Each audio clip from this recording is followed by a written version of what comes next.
Welcome back to the deep dive. Today, we're plunging into a truly fascinating and, frankly, quite provocative scriptural debate. Oh, absolutely. It challenges some, really deeply held assumptions about human connection. We're talking about that idea of universal brotherhood. That's a big one. Is everyone truly your brother, like some groups teach? Or does the Bible actually define these relationships with, well, surprising, maybe even startling precision? It's such a foundational question, isn't it? How we answer who is my brother. I mean, it doesn't just shape our theological views. Right. It fundamentally reshapes how you understand your place in the world, your obligations, even the path to the kingdom itself. Exactly. If the Bible does have specific definitions, then, just embracing a generalized, sort of all-encompassing view could lead you way off track, a significant misunderstanding of divine truth and purpose. Absolutely.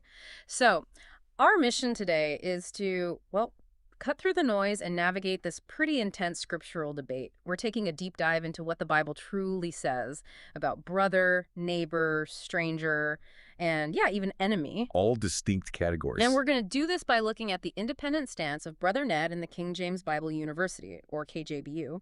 They're directly challenging the teachings of another group known as the Elders of Israel, or EOI.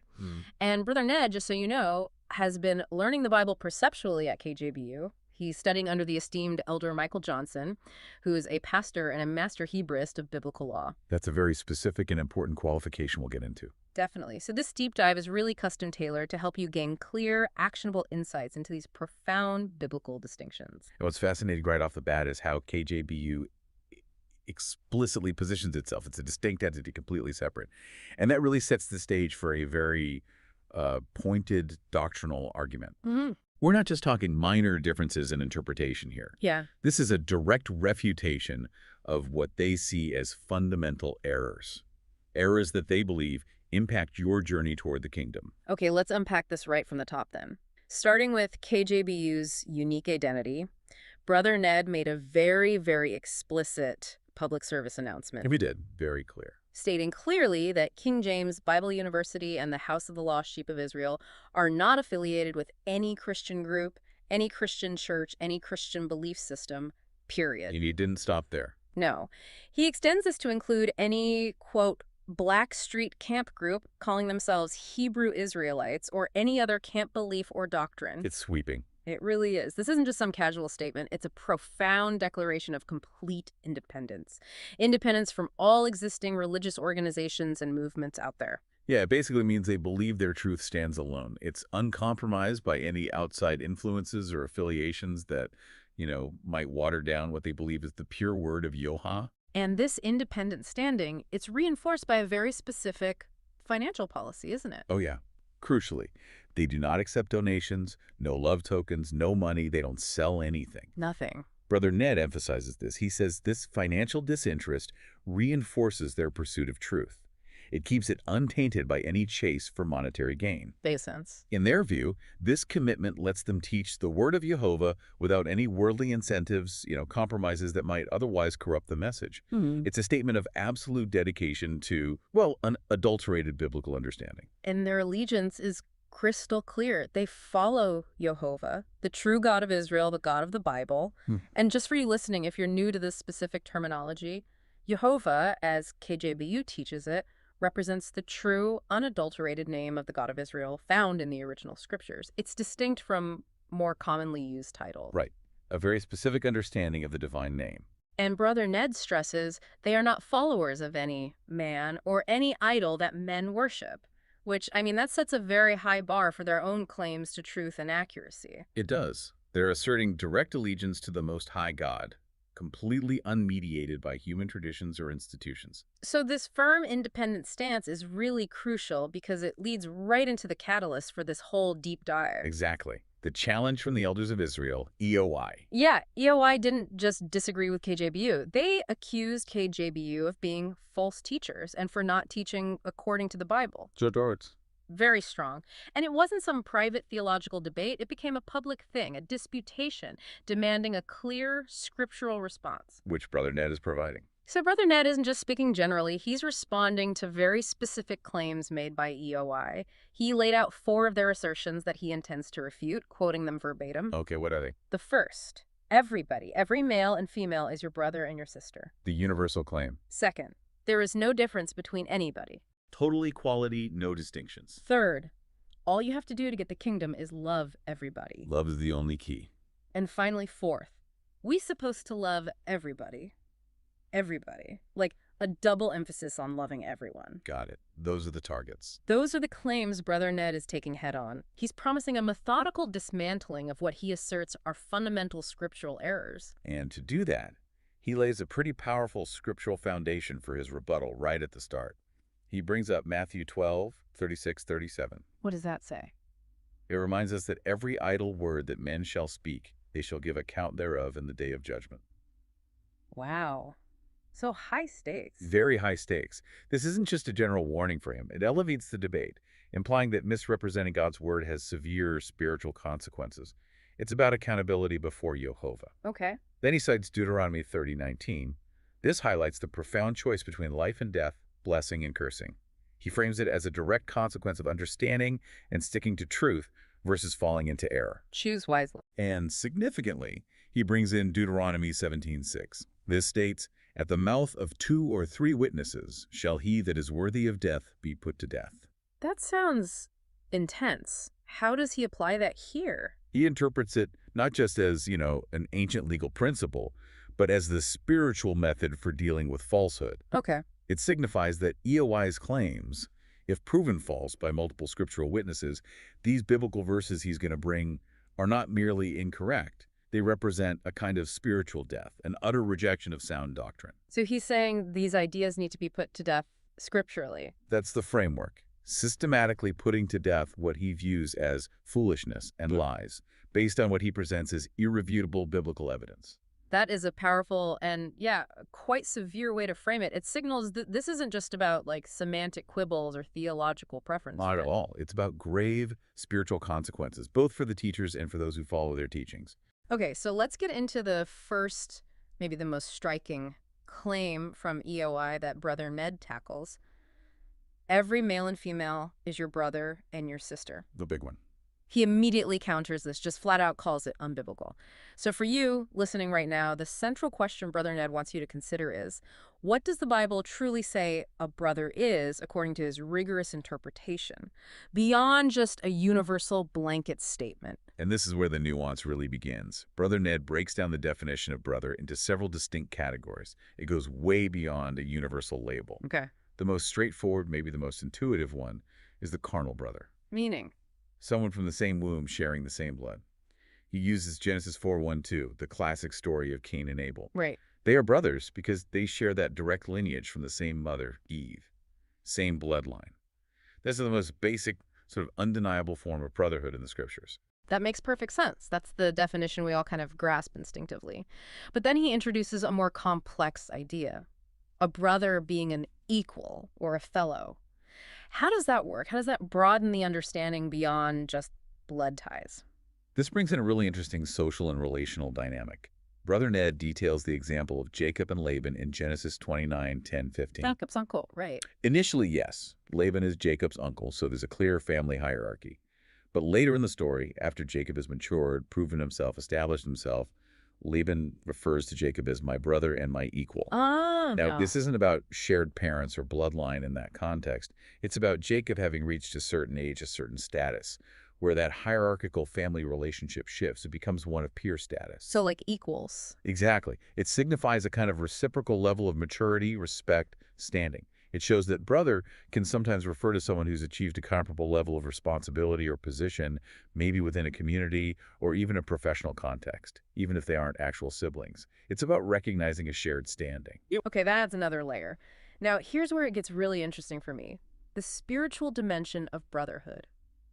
What does Brother Ned mean by a fellow disciple, a follower, or a believer being a brother? This feels like a totally different realm. It is. He unpacks this by explaining how salvation of JEHOVAH defines his own mother and brethren. And just to remind listeners, when we say salvation of JEHOVAH here, we're referring to the figure commonly known as Jesus Christ, identified by KJBU using this specific, doctrinally significant name. Correct. And salvation of JEHOVAH defines his family, his brethren, as those which hear the word of God and do it. Hearing and doing, both. Both. Brother Ned references Luke 8:19-21 and Mark 3:31-35 to illustrate this spiritual kinship. But here's the crucial point, the one that directly challenges that universal brotherhood claim. What's that? Brother Ned emphasizes that this spiritual definition applies specifically to the lost sheep of the house of Israel. Only them. Specifically them, those who are fellow disciples and followers of salvation of Jehovah, who are actively hearing and doing his word. He stresses this is not a universal definition for everyone on earth. Wow. It's a covenantal brotherhood. It's bound by shared obedience to Jehovah's commandments and following a common spiritual path within that specific group. So it's not just anyone who believes in God or even follows salvation of Jehovah generally. It's a specific group, the lost sheep of the house of Israel, who also hear and do the word. That definitely narrows the scope quite a bit. It's significant. He also mentions a broader category: countryman, tribesman, companion, or acquaintance. How does that fit into this biblical understanding of brother? What does that tell us about the boundaries? Well, it reflects a shared national or tribal identity, a communal bond that goes beyond immediate family but is still, within defined boundaries. Like your people. Exactly, your Right. people. For instance, Job 19:13 speaks of brethren and acquaintance being estranged. That highlights this broader social connection within a community or nation. Mhm. Sirach 7:18 also mentions a faithful brother who could be a tribesman or countryman. So this shows that brother can extend beyond the immediate family to a collective identity, a shared heritage or land. But importantly, it still implies a specific defined group, a people, a nation, a tribe, rather than all of humanity. Still defined, not universal. Right. It's about a bond of shared belonging within a discernible collective. And finally, he brings in this idea of shared profession or sect, like fellow ministers. How does that define brotherhood, and what are the implications, especially when it comes to delivering Jehovah's word? This illustrates brotherhood through a shared vocation, a shared ministerial role. It emphasizes a common purpose in service to Jehovah. He uses Genesis 13:8. Abraham and Lot? Right. They were both herdmen, and they declared, "We be brethren," even when there was potential for strife between them. It indicates a unity in their shared work and livelihood. And Matthew 23:8 is really key here. Salvation of Jehovah tells his disciples, "All ye are brethren." But Brother Ned points out he's specifically referring to those who are ministers, those actively delivering the word from Jehovah. Not just any disciples, but the ones teaching. The ones teaching the true word. Yeah. This isn't just a casual statement of friendship. It signifies a profound bond rooted in their shared spiritual responsibility and their divine commission. Now, this is a critical distinction Brother Ned makes, and it's quite stark. He says, if you are not delivering the word from Jehovah, according to his understanding, you are considered an enemy, not a brother. That sets an incredibly high bar for spiritual brotherhood. It does, a very high bar. And it fundamentally challenges any idea of a universal spiritual kinship based merely on shared belief or goodwill. Yeah. This perspective emphasizes that true spiritual brotherhood isn't just a feeling. It's contingent upon active adherence to and faithful delivery of Jehovah's unadulterated word. So the stakes are high. For KJBU, extremely high. To be a spiritual brother means you are actively engaged in the divine work of spreading truth. And if you fall outside of that specific calling, maybe by teaching error, you're placed in a position of opposition, of being an enemy, not one of camaraderie. It's all about doctrinal alignment and active participation in Jehovah's plan. Wow. Okay. So if everyone were truly a brother, like EOI claims, then the Bible's clear distinctions between neighbor and stranger would be totally unnecessary. This is Brother Ned's core logical argument here, right? Exactly. That's the crux of it. He's challenging you, the listener, to think, why would these terms even exist in the Bible if there's no inherent difference in how we're supposed to relate to different categories of people? Precisely. The mere presence of these distinct terms in Scripture, he argues, systematically undermines that universal brotherhood claim. If everyone is a brother, why would the biblical authors need specific instructions on how to treat a neighbor versus how to treat a stranger? It wouldn't make sense. So how does he define neighbor specifically? He goes right to Leviticus 19:18 and says, "Thou shalt not avenge nor bear any grudge against the children of thy people, but thou shalt love thy neighbor as thyself." The children of thy people. Right there. Neighbor, according to this verse and Brother Ned's interpretation, refers specifically to the children of thy people, meaning fellow Israelites. Only Israelites. Primarily. He clarifies it can extend to companions, friends, associates, acquaintances, tribesmen, but always, unequivocally, within the context of Israel. It's a localized, communal bond rooted in shared covenant and heritage. It carries specific obligations and protections within that group. Okay, so neighbor is defined within Israel. Yeah. What about stranger? How does that term get defined in the scriptural context Brother Ned presents? Stranger covers a range of categories. It could be a guest, someone you're hosting, even a child or newborn in some contexts. Yeah. But more broadly, an alien, a foreigner, an outsider, a sojourner, someone not originally part of the group. Okay. He gives biblical examples. Genesis 23:2-4 shows Abraham identifying himself as a stranger and a sojourner with the sons of Heth in Canaan. He was living there, but not from there. Exactly. It highlights a temporary non-native status. Abraham was living among them, interacting, but he wasn't of their lineage or covenant. He remained distinct. That makes sense. Clearly not part of the inherent group. And Ephesians 2:12 clarifies this even further spiritually. It describes those without salvation of Jehovah as aliens from the Commonwealth of Israel and strangers from the covenants of the promise. Aliens and strangers. Yes, this denotes not just a physical or national separation, but a profound spiritual and covenantal exclusion. It's a statement about who is part of Jehovah's specific spiritual household and who is not, regardless of their physical location or general humanity. It draws a very clear line of spiritual distinction. Okay, but what about those instructions in Exodus and Leviticus? You know, the ones about treating strangers well, like Exodus 22:21, neither vex a stranger nor oppress him, or Leviticus 19:33-34, to love them as one born amongst you. That sounds like it's blurring the lines, calling for universal kindness. That's a really important question, and Brother Ned provides a crucial interpretation here that maintains the biblical distinction. Oh. He stresses that the word as one born amongst you indicates comparison, not identity. Like one born among you, not as one. Exactly. It might seem like a small grammatical point, but Brother Ned argues it's absolutely fundamental.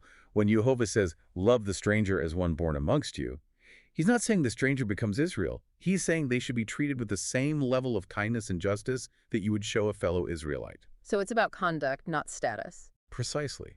It's a call to compassion, equity, fair treatment, reflecting Jehovah's righteous character. But it does not imply absorption into the identity of Israel. You treat them like a native-born in terms of kindness and fairness, but they aren't, as he puts it, the very thing. They are not truly Israel. They remain distinct in their covenantal standing. So kindness doesn't erase the divinely established boundaries of lineage and covenant. That's the argument. Kindness is commanded, but the distinction remains. And he uses the story of Rahab to really drive this point home. That's a powerful illustration. Yes, the Rahab example from Joshua 6:23 and Joshua 2:12-14 is quite telling. It reinforces this exact distinction. How so?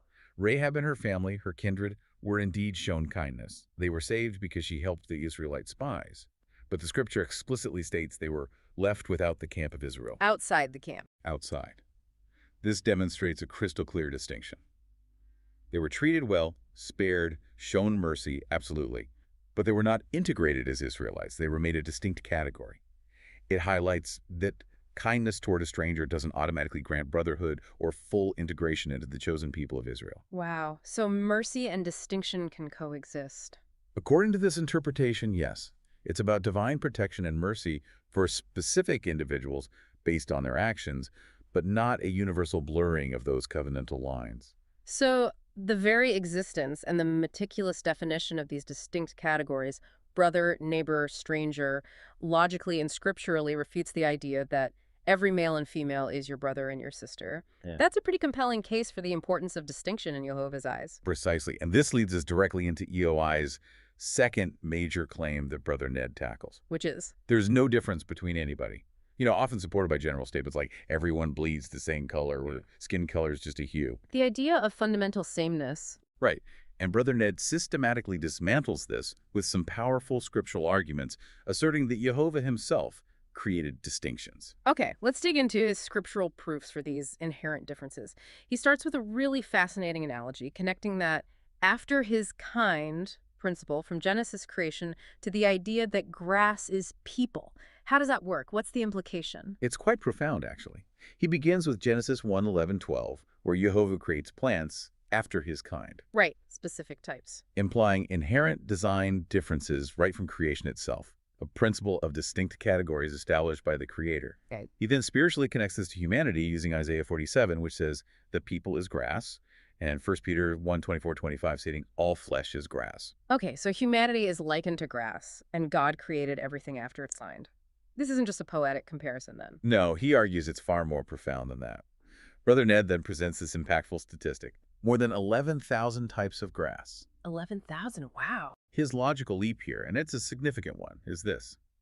If people are spiritually likened to grass, and there are so many distinct types of grass, then this spiritual comparison implies more than one type of people. Ah, I see. Diversity within the category. Exactly. It's not just a clever analogy. It's a foundational challenge to the idea of complete sameness. Think about it. If JEHOVAH created everything after its kind, and if humanity is likened to grass, a category containing immense diversity, from wheat to weeds, each with its own nature and purpose, then Brother Ned argues that saying there is no difference between anybody fundamentally misunderstands divine creation. It's just designed distinction. Right. Design distinction among people, not just superficial variations. It compels us to look beyond simplistic ideas of universal sameness and consider inherent created differences. That's a truly thought-provoking way to frame it, starting from creation itself. But beyond analogies, does he point to explicit distinctions made by JEHOVAH himself, identifying specific groups? Absolutely. He gets very specific. He highlights 2 Esdras 5:23-27. This passage says that out of the multitudes of the peoples, JEHOVAH has gotten thee one people. One chosen people out of many. A divine declaration of selection. He then explicitly identifies this chosen people as Israel, citing Ezekiel 25. There, JEHOVAH unequivocally states, in the day when I chose Israel, and made myself known unto them in the land of Egypt. An active choice. An active divine choice. And to solidify this, he uses 1 Kings 8:53. It says, JEHOVAH didst separate them, meaning Israel, from among all the people of the earth to be thine inheritance. Separated. Chosen and separated. Chosen and separated. For Brother Ned, this is irrefutable proof of inherent, divinely ordained differences between groups of people, a unique status given to Israel. That's a very strong theological statement. JEHOVAH chose one people and separated them. But then he takes it even further, citing scriptures that describe other nations as, well, nothing. That sounds quite harsh. How does Brother Ned interpret that without sounding like it dismisses their humanity? This is, undeniably, a challenging point. It requires careful understanding within Brother Ned's framework. When scriptures like 2 Esdras 6:56 say, as for the other people, thou hast said that they are nothing, but be like unto spittle, or Isaiah 40:15 describes, the nations are as a drop of a bucket, and they are counted as the small dust of a balance. Yeah, that sounds dismissive. Brother Ned emphasizes that this is not a condemnation of their individual humanity. It's not an endorsement of mistreatment or hatred. Instead, he interprets it as a profound theological declaration about their covenantal standing in relation to JEHOVAH's singular chosen people, Israel. So it's about their place in the specific plan, not their worth as people. Precisely.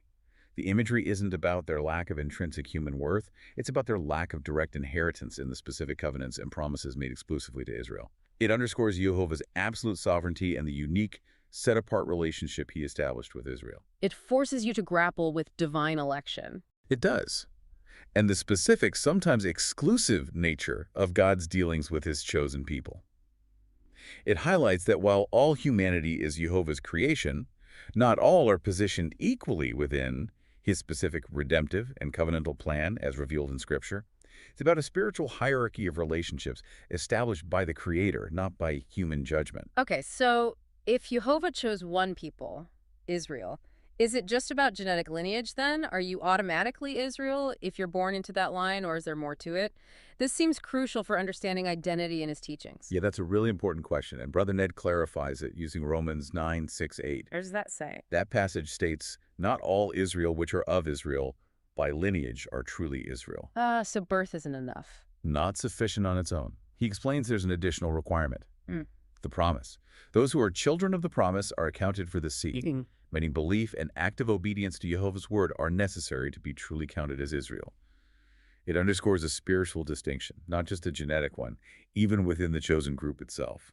So it's about living the covenant. Right. It's about whether you are living according to the covenant, actively hearing and doing the word, not just being born into the lineage.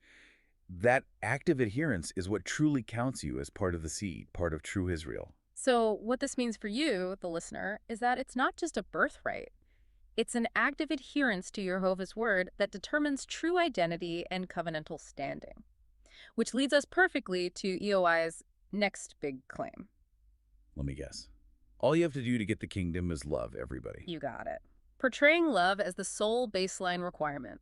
Brother Ned clearly takes issue with this simplification. He sees it as a dangerous reduction of Jehovah's full demands. He does. He absolutely acknowledges that love is crucial. It's vital, a key part of Jehovah's law.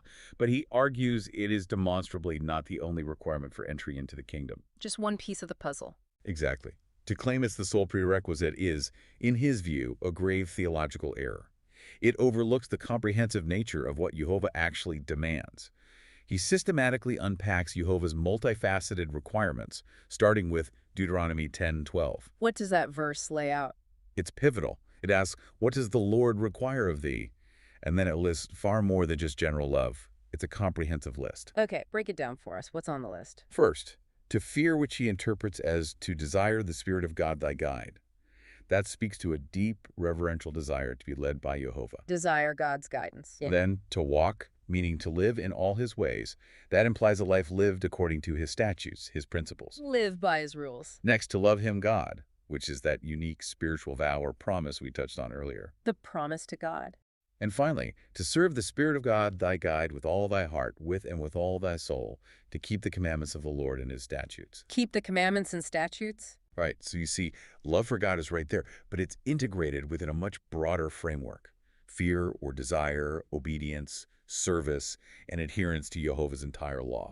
It's clearly not a standalone, all-encompassing requirement. He also reinforces the necessity of obedience itself, right? As key to being Jehovah's people. Yes, definitely. He uses Exodus 19:5. It states, if providing ye will obey my voice and keep my covenant, then Israel will be a peculiar treasure. Conditional. Very conditional. Jehovah's favor and Israel's unique status are predicated on their active obedience to his voice and his covenant. It's foundational. Makes sense. And salvation of Jehovah's own words in Matthew 4:4 reinforce this holistic requirement. He says, man shall not live by bread alone, but by every word that proceeded out of the mouth of God. Every word, not just the parts about love. Exactly. Well, it emphasizes adherence to all of Jehovah's word, not picking and choosing just one aspect like general love. It's about a complete submission to Jehovah's instructions, covering all of life and doctrine. And what does he consider the ultimate summary? Like the bottom line, the conclusion of the whole matter when it comes to our duty? For that, he goes to Ecclesiastes 12:13-14. It declares, fear God and keep his commandments, for this is the whole duty of man. Fear God and keep his commandments. That's the whole duty. That's the whole duty. This holistic responsibility, Brother Ned argues, encompasses far, far more than just a generalized love. It's about comprehensive, active, unwavering obedience to Jehovah's entire law, reverence, action, devotion. That is the complete framework for entry into the kingdom, not a simplified single requirement. Okay, so no blanket requirements. Which brings us to the nuanced nature of love itself. EOI asserts we're supposed to love everybody and that Jehovah doesn't want anyone to hate. But Brother Ned explains that love isn't this monolithic thing in the Bible. Right. Not one size fits all. It functions differently depending on the relationship. There are specific categories, specific obligations. This seems crucial for understanding how Jehovah actually expects us to relate to different people. Exactly. He categorizes love into specific types, each with distinct obligations and implications. It's very structured. Okay, what's the first category? First and highest is love for God. This is the deepest, most profound love. Deuteronomy 6:4-5 commands us to love Jehovah with all thine heart, your desire, with all thine soul, your spiritual body, and with all thy might, your power strength. All-encompassing. Totally. And this love is unique because it's framed as a promise or a vow made to Jehovah. Remember, Jehovah is a spirit. John 4:24 tells us. He deals in promises, spiritual covenants, not physical interactions like humans do. Numbers 23:19 remind us Jehovah isn't the man that he should lie or repent. So our love for him is a spiritual promise. It's a complete devotion, an internal commitment to desire him, embody his will, and act with his power. It's the absolute foundation. That's a very specific, almost contractual way to understand loving Jehovah sets it apart. What about love for fellow human beings, starting with those closest in the covenant? Okay, next is love for our brother. Leviticus 19:17 says, thou shalt not hate thy brother in thine heart. And based on the context we discussed, this refers specifically to fellow Israelites, fellow believers within the covenant. Love with them awful. Right. It's an intimate covenantal love. It emphasizes unity, avoiding internal malice within the community of Jehovah's chosen people. Got it. Then what about neighbor? Love for our neighbor. We saw this in Leviticus 19:18. Thou shalt love thy neighbor as thyself. And again, Brother Ned anchors this definition. Mm. The neighbor is defined as the children of thy people.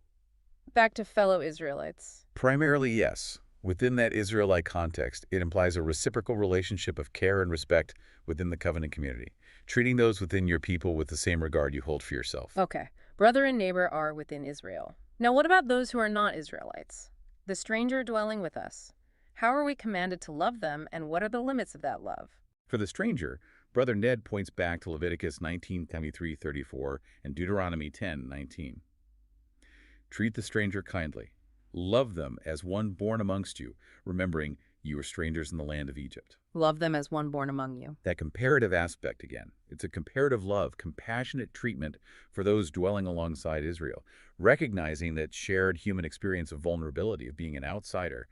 But as we discussed, it's not about absorbing them into the identity of Israel. Right. Comparison, not identity. It's an extension of kindness and justice, reflecting Jehovah's character, but without erasing those fundamental distinctions. It's about hospitality and fairness, not making them Israelites. Okay.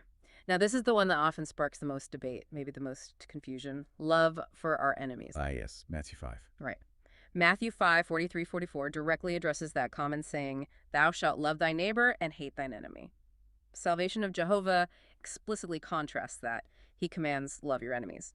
How does Brother Ned interpret this kind of love so it doesn't contradict the specific categories he's already laid out? This is a really crucial clarification, and Brother Ned is very, very precise here.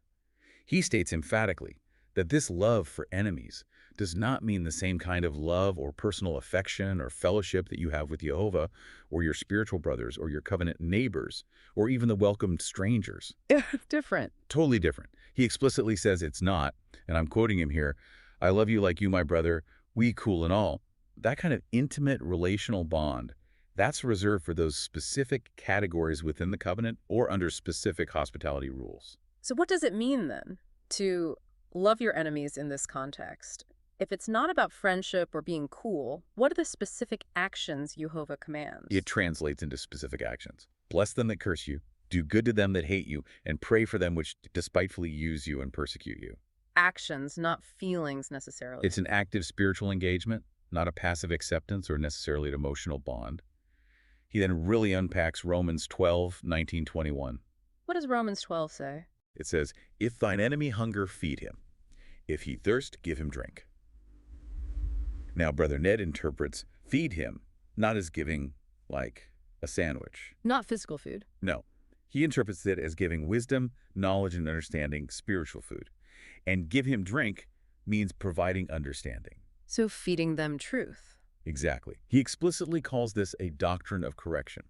It's a spiritual engagement aimed at bringing conviction, presenting the truth, offering a path to understanding. It's not necessarily about worldly friendship or reconciliation in the way we might normally think of it. Okay, so it's about spiritual engagement, correction through truth. But what about vengeance? If someone is your enemy? Romans 12:19 makes that crystal clear. Avenge not yourselves. Vengeance is mine. I will repay, saith the Lord. Leave it to Jehovah. Absolutely. It's about surrendering personal retribution to Jehovah's ultimate justice. It's about not being overcome by the evil they do, but rather, as Romans 12:21 says, be not overcome of evil, but overcome evil with good. And the good here is? The good, in Brother Ned's interpretation, is the administration of Jehovah's truth and justice through that spiritual instruction, that doctrine of correction. You offer the truth, and you let Jehovah handle the ultimate recompense. But, okay, despite this spiritual engagement, this command to overcome evil with good, Brother Ned stresses that KJBU will, quote, ain't keeping company with them because they the enemy. That seems like a really strong stance of absolute separation, even while offering correction. It is, and it's a core principle for them in dealing with doctrinal adversaries like EOI, especially those they deem to be teaching falsehoods. Where does he get that from? He cites 1 Corinthians 5:9-10, which warns against keeping company with fornicators or idolaters, people acting against Jehovah's law. And crucially, 2 Corinthians 6:3-17. Be not unequally yoked together with unbelievers, and come out from among them, and be ye separate, saith the Lord, and touch not the unclean thing, and I will receive you. Separation is commanded. He argues it's essential for maintaining doctrinal purity and unwavering allegiance to Jehovah. They will admonish, they will give the word, offer that path of correction. But they will not fellowship, they won't fraternize, they won't form alliances with those they identify as spiritual enemies due to their false doctrines. Wow. It's a separation based on spiritual alignment, maintaining a clear distinction between what they see as the true and the false. So a very clear line. Spiritual engagement to correct, yes, but absolute separation in terms of fellowship or alliance. Which brings us to the foundation of Brother Ned's teachings, the authority he leans on for these precise, uncompromising interpretations. Right. Where does this understanding come from? He's been learning the Bible perceptually, as he says, at the King James Bible University. That's right. And the authority behind KJBU's rigorous approach is Elder Michael Johnson. His mentor. His mentor, a pastor, and crucially, a master Hebraist of biblical law. Now that title, Master Hebraist, isn't just a casual label. It indicates a profound level of specialized expertise, a mastery of the biblical languages and the legal texts. What makes Elder Michael Johnson so uniquely qualified? What does being a master Hebraist really mean in this specific context? Well, he's described as the world's expert in the language of Paleo-Hebrew, able to read and write in it fluently. Paleo-Hebrew, the ancient script. The ancient script. This is an incredibly rare and highly specialized skill, far beyond what most biblical scholars, pastors, or theologians possess. His qualification level is also significant. He's at the LX62 level, that's 82. 82, what does that signify? It means he can read and comprehend all 82 books in the King James Bible with the Apocrypha. And KJBU specifically counts Baruch with the letter from Jeremiah, which is the 6th chapter of Baruch, as a distinct 82nd book, not just part of Baruch itself. So complete mastery of the entire scriptural corpus recognized by them. Exactly. This level of comprehensive literacy, especially in the original biblical languages like Paleo-Hebrew, means he engages with the scripture from its very roots, without needing to rely solely on secondary interpretations or translations. In their view, this gives him unparalleled authority in understanding Jehovah's word directly. Okay, so this deep, rigorous training, this expertise in the original language is what sets KJBU apart. And in their view, it highlights the errors of groups like EOI who lack that foundation. Precisely. This explains why Brother Ned is so confident in dismantling EOI's claims about biblical interpretation. How so? He argues that EOI falls into scriptural error partly because they seem to believe that, say, two individuals can just get together and arbitrarily interpret name meanings from Paleo-Hebrew that's been transliterated into English, or that they can simply make up what anything means within the Bible based on their own understanding. You can't just guess at Paleo-Hebrew meanings. Brother Ned states emphatically, no, that's something only a professionally trained master Hebraist can truly do. Someone who has dedicated years, decades maybe, to mastering the original languages, the grammar, the syntax, the cultural contexts. The idea that casual interpretation is sufficient, in KJB's view, leads directly to the kind of fundamental errors they believe EOI is making. Now, here's a crucial point, and maybe one that sounds a bit contradictory at first listen. Elder Johnson's opposition is to those potentially superficial, piecemeal, perceptual interpretations that he believes can lead to fundamental errors unless they are grounded in the overarching framework provided by a master Hebraist's deep, comprehensive understanding of the original language and the spirit of the text. It's about genuine comprehension, divine perception, over just compiling verses or relying on potentially flawed fragments. Precisely. And this profound level of specialized expertise and their specific methodology is why KJBU, through Elder Michael Johnson, stands so firmly against anything less than what they consider a rigorous, holistic approach to Jehovah's Word. That makes our position much clearer. It redefines what learning the Bible truly means for them. It demands deep expertise and holistic perception. Well, this has been an incredibly enlightening deep dive. We started with a pretty provocative challenge, didn't we? That idea of universal brotherhood. We certainly did. And we've systematically, following Brother Ned's rigorous scriptural analysis, seen how that concept is fundamentally challenged by clear biblical distinctions. Yes, the Bible, according to this interpretation from Brother Ned and KJBU, provides very precise categories: brother, neighbor, stranger, and yes, even enemy. And these distinctions aren't just incidental details. Not at all. They profoundly shape our understanding of relationships, our obligations, the very nature of Jehovah's covenantal plan. They're really a call to precision, to discernment in our spiritual walk. And it's become abundantly clear that entry into the kingdom, according to this view, requires far more than just a generalized love everybody approach. Absolutely. It demands comprehensive obedience to Jehovah's commandments and statutes. That whole duty of man, fear God, keep the commandments, it encompasses reverence, service, adherence to every word that proceeds from Jehovah's mouth. So this deep dive really encourages all of us, you listening right now, to apply these calls for clear distinctions in our own pursuit of knowledge and understanding. Yeah, it really reinforces the importance of rigorous scriptural study, digging deep into the text, rather than relying on generalized, maybe unfounded claims. It's about discernment, about truly trying to understand Jehovah's precise word and what that means for your actions, your beliefs, your entire spiritual journey. So the final thought for you is this. Given the precision with which Jehovah defines relationships and obligations, as laid out here by Brother Ned and KJBU, and how diligently they dissect these truths, what deeper truths might you discover?